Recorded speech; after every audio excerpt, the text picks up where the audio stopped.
Following on from making human skulls from milk bottles, I wanted to try making some other animal skulls from moulds. I'd always had this small resin cow skull hanging on my wall, so I thought I'd give that a try. Firstly, I mounted a small block of wood to the back of the skull so that I could hold it in a vise. Then I cut a milk bottle so that it would fit the main part of the skull. The horns I would add later on. If you're cutting with a sharp knife like I am in the picture here, you need to be very careful not to slip and cut yourself. I'm using my thumb as a fulcrum all the time when using this knife. A much safer option is to use scissors. I have my sponge and cold water handy, and I also use a mask all the time I'm using the heat gun, as I'm not keen on breathing plastic fumes. I also have a thick leather glove on my left hand to prevent being burnt. I worked my way around the top of the skull first and used some clamps to help hold the plastic in place where I shaped it. Then I worked around the eye sockets and the nose. In my first skull you can see I cut the plastic a bit short, so I cut a patch piece and added that on. I'd found in the past that the patches work quite well. I also had to add a patch to one side of the jaw where the plastic had come up a bit short.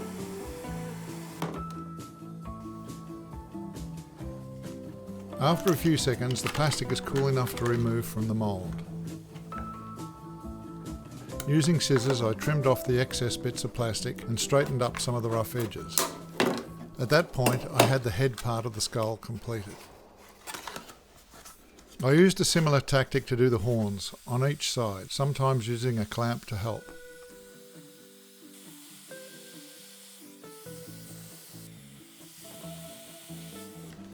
I found that they slipped nicely off the mould when completed.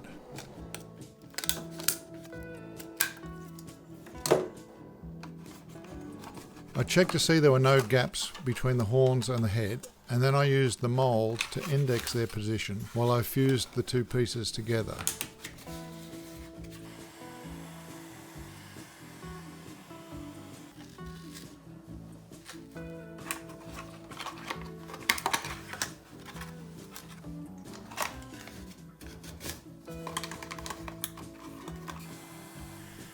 I repeated this process and found I'd largely finished my first cow skull.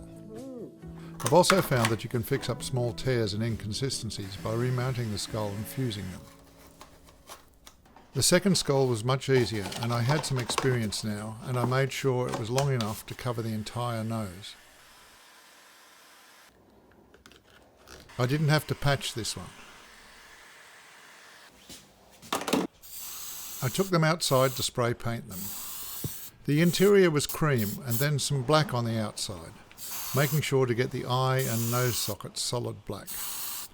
I then experimented a bit with the colours, and eventually off camera I painted them white and gave them a black wash, hence the difference between this shot and the one where I'm adding the finishing touches.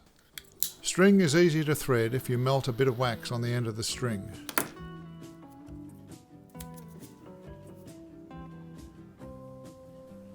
Then I did some windings and added some beads, feathers and hessian. The backing boards I cut from some scrap timber and finished them with some spray paint and thumbtacks painted black.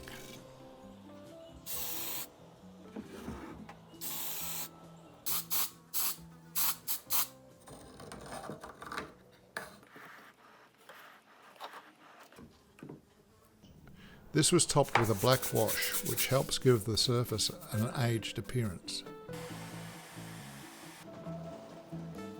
I could have mounted the skulls directly on the backing boards, but opted to glue them onto a mounting block so that the glue wouldn't show. I learnt the hard way that hot melt glue can burn you if you're not careful, so now I use my leather glove to prevent that.